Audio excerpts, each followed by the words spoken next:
我最喜欢的就是它有一个智能化的语音交互功能。Hello， 大家好，我是兔子。我们的空调啊，在家放了1个星期，今天下午啊，终于有师傅上门来安装了。本来计划呢，只安装那2个挂的呢，因为那个立式的外机不是太大了嘛，想着再重新买一个。但是没想到我们重新买的这个柜机发货还挺快，而且呢是送装一体的。今天下午也一并给安装好了。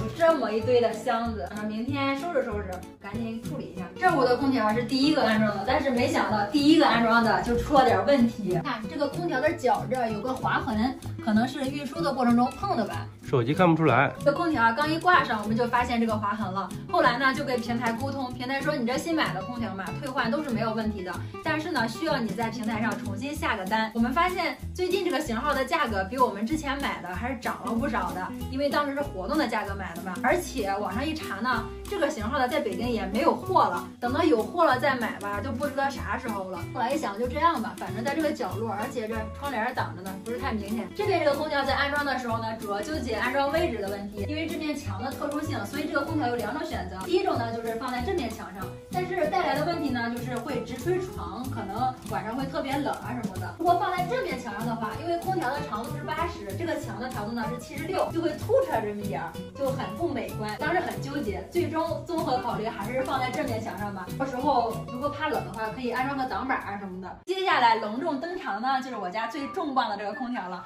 先说一下它的来历吧。当天晚上呢，小苏哥在对比了很多空调之后，决定要从某米的和某地的这2款中间选择一个。最终呢，我们还是想买某地的那个，因为它有一个无风感的功能嘛，而且综合性价比也是很不错的。但是再后来呢，小苏哥在群里看到有邻居们在团这款空调，所以呢，他就深入的了解了一下。这一了解呀，发现这个空调的功能啊，可真不一般，而且呢，外形也特别小巧。它这个颜色的话，算是香槟色吧，跟我们这个墙还挺搭的。我们先看看它有多小哈，直径。看看我的手扣的，已知这个空调是1.2米，猜猜小苏子有多高？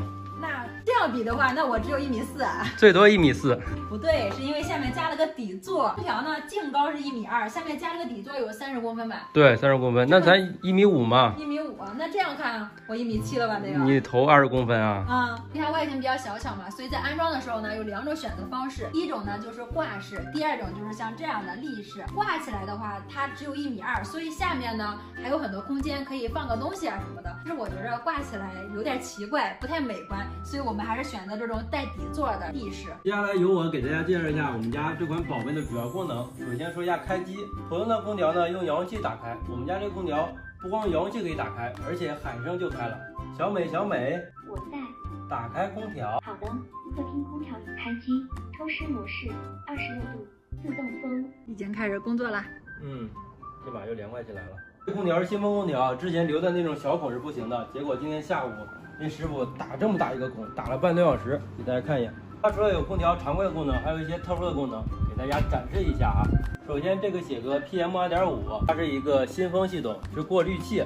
空气从外边吸进来，从下边过滤出来，起到净化空气的作用。这一块呢是一个加湿系统，打开之后这里边是一个水箱，那是纯净水，这边还有个过滤器。因为北京的冬天比较干嘛，就可以打开空调给它加湿。它的价格比较合适，刚开始是9999，后来买的人多了，6000加就能拿下。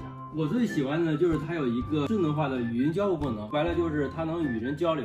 是不是让它干啥就干啥？那它不会去做饭，还得我去做。不过它也能干很多事儿，我给你演示一下啊。小美，小美，在呢。我帅吗？犹豫了。好帅啊！哎，是吧？给你唱首歌啊。小美，小美，在呢。播放歌曲。好听的音乐马上就来，为您播放许嵩的《有何不可》。我最喜欢的一首歌。可以点歌吗？他很了解我。我再看他还能干什么。小美，小美，在呢。你都会做什么呀？小美可以控制每一家店，可以给您推荐美食菜谱跟饮食建议，同时知晓各类百科知识。知晓百科知识。让他背首诗吧。你知道苏子吗？苏子是种唇形科紫苏属的植物，属一年生草本植物，有紫苏和白苏之分。紫苏多为药用，白苏既可食用也可榨油。小美，小美，来啦！你知道小苏哥吗？